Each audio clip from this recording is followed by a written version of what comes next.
Hi, this is Dr. Christian Knudsen. I'm one of the regional EMS physicians for the CNYEMS region. And today we're discussing EKG transmission by EMT-Basic providers. This is required training for all EMT-Basic providers who want to perform EKGs in our region.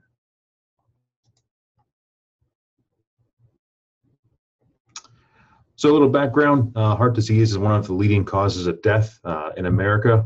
There's about 1 million heart attacks per year. Of those, about 250,000 STEMIs. These are heart attacks that require emergent intervention to open blocked coronary arteries.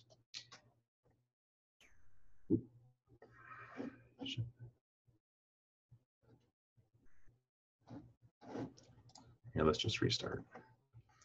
Hi, my name is Dr. Christian Knudsen. I'm one of the regional EMS physicians in the CNYEMS region. Today we're providing required training for EMT-Basic providers who want to obtain and transmit EKGs with their services. Just a little background, heart disease is one of the leading causes of death. There's about 1 million heart attacks per year. Of those, there's about 250,000 STEMIs. These are a specific kind of heart attack that require emergent intervention to open up blocked arteries. What is a STEMI? So you have complete blockage of the coronary artery. Many types of heart attacks will not damage the heart muscle per se, but STEMIs will lead to muscle death. And when you have muscle death, that causes specific EKG changes, which we can see, and this is what we call ST elevations.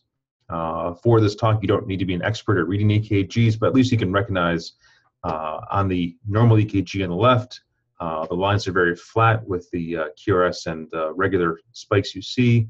And on the right-hand side, you see some very unusual elevations from that baseline or some deviations or depressions. And this is what we call ST elevation MI. And these are the ones that need emergent cardiac interventions by cardiologists to save their heart.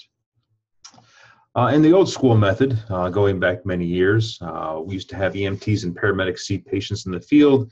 They'd recognize a possible heart attack, get an EKG, take the patient and the EKG to the hospital, which could be 5 minutes in the city to an hour if you're rural. Get to the hospital, get into the ER, check in, have an ER doctor review your EKG, say, yes, you are correct, you do have a STEMI, and then activate cardiology, which could all take time. So all that time, it means heart muscle and increased risk for the patient of either worsening heart outcomes or death.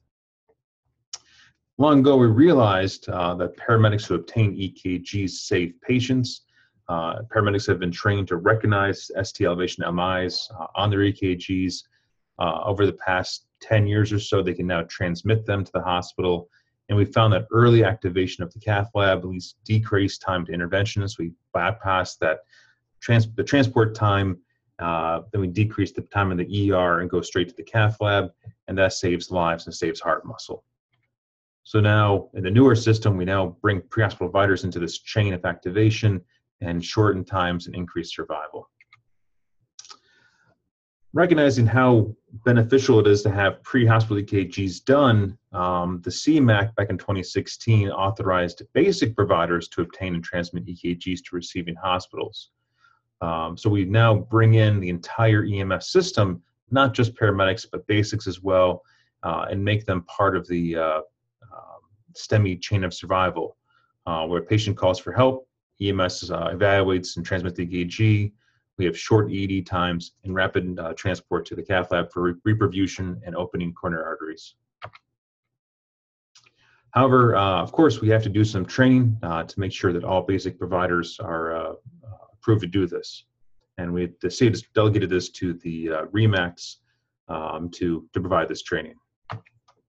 So our brief talk today, we'll talk briefly about when do you obtain an EKG, how to set up and apply 12-lead EKGs, the process of obtaining an EKG transmission, very briefly talk about how to report, and just understand what your agency requirements are to apply for this process.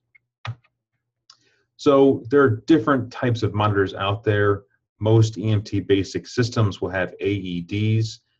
These are the machines where you apply a pad to the front and the side or the back of the chest. And if you have someone in cardiac arrest, it'll advise shock or no shock. You have defibrillators that can provide rhythm strips. These are 3-lead EKGs, which just look at cardiac rhythms for normal sinus, bradycardic, tachycardic, VFib, VTach, and other life-threatening rhythms can be recognized with these things. 12 leads, however, can identify not just rhythms, but also identify heart infarctions or ST elevation MIs. So they're a special kind of EKG. If you read the New York State protocol on chest pain, it says that we should get a 12 lead for any kind of chest pain complaint. And I think you need to expand your thinking when you come to EKGs. You can't just do them for chest pain, but you should really expand them to any cardiac equivalent, and that can be kind of broad. You can have chest pain, you can have atypical chest pain, pain going to your jaw, your back, your arms, your stomach. Just epigastric pain can be heart-related sometimes. Dyspnea, shortness of breath, dyspnea and exertion, shortness of breath with minimal exertion or walking, passing out, palpitations, sweatiness or diaphoresis, especially if it's atypical. So if you're sweating in a cold room, that may be unusual. Nausea and vomiting in the right setting with the right kind of patient may be cardiac. Generalized weakness, back pain may be presenting complaint. Sense of impending doom may be an anxiety attack, but also may be a heart attack. Or if you just have a high clinical suspicion, you've been seeing patients for a long time, you've seen many heart attacks, and something about the patient makes you wonder if they're having a cardiac event, just get an EKG and transmit. The worst case scenario is it's normal, and the ER knows it's normal. Best case scenario, you catch an unusual ST elevation MI, and you save a patient's life. So obviously, there's lots of different types of machines out there. You have the Zoll, which is on the upper left, the LifePak on the upper right, and the Philips on the bottom. I'm sure there are more of these, but these are the ones I'm most familiar with. Whatever type of model you use for your agency, you must become familiar with and know how to use. Any one of these machines will come with both limb leads and precordial leads and pads to attach the leads to the patient.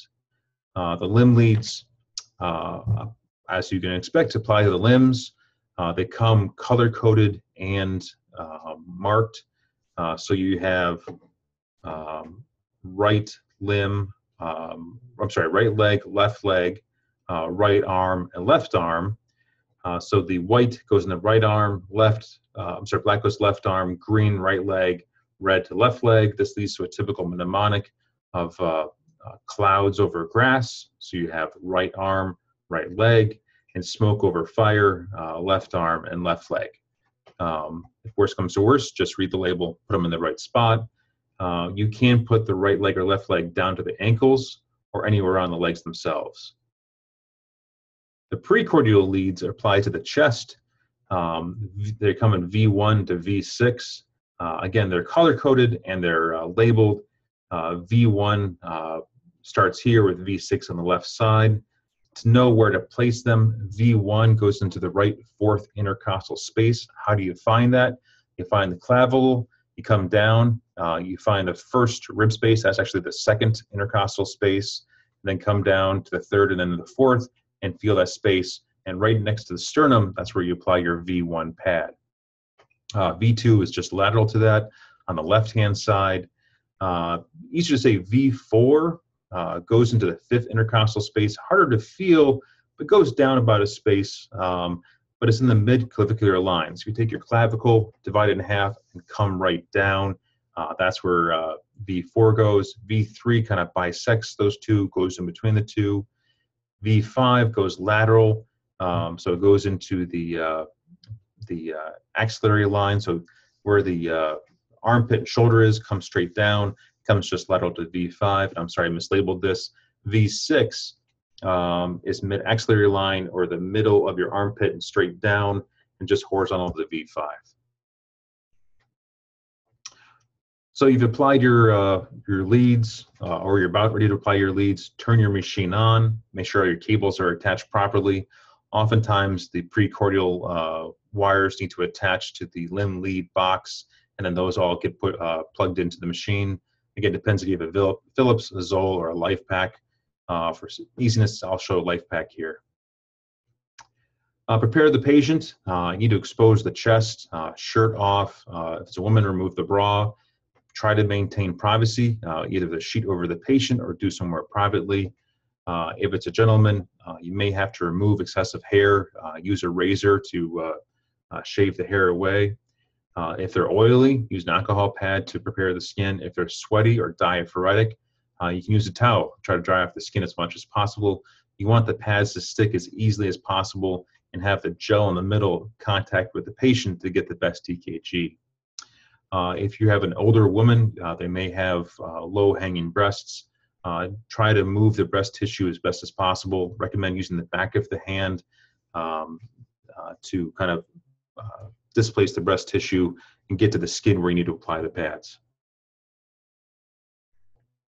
So best thing to do is apply the pads to the cables and then attach the pads to the patient. You can't put the pads on first, but then you have to snap on the cables, and that can be a little uncomfortable sometimes. So here's a video of a couple Fayetteville firefighters applying pads to a patient. Notice they already have the pads on the limb leads, and they're putting limb leads on first.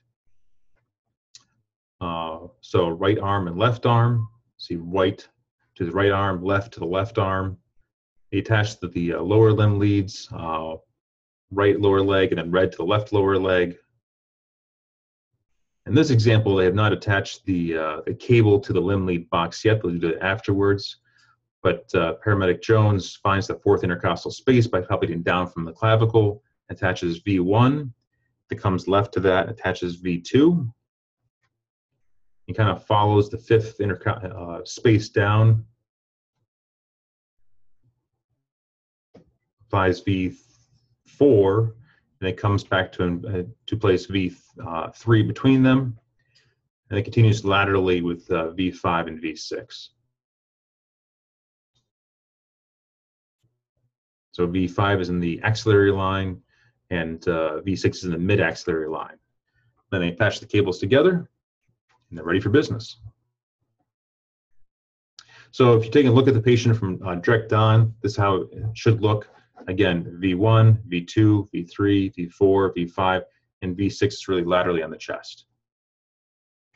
So you've got the EKG machine hooked up, the patient's hooked up, you need to obtain the EKG itself. I need the patient to stay comfortable and rest as much as possible. That can be difficult if they're in distress, but the less they move, the better the EKG you get. Starting with the life pack, push the 12-lead EKG button. Use the dial to enter both the age and the sex, and afterwards, you got to wait briefly for the EKG to be produced. If you're using a Philips, press the 12-lead button.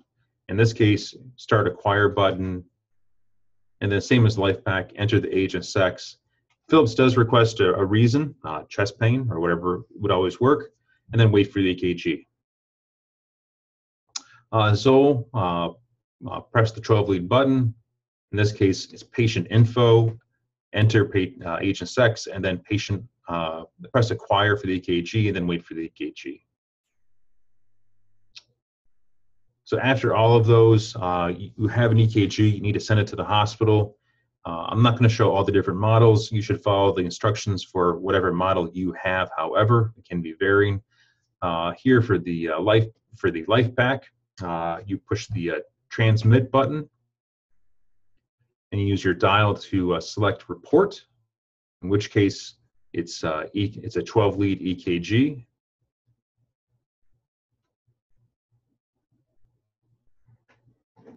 Now, we don't show it in this model, but if you slide down to site and then either EMS charts or whatever electronic medical record you use, this will send it to your chart, or you can change this to the hospital or destination you're going to. And after you do that, click up to send,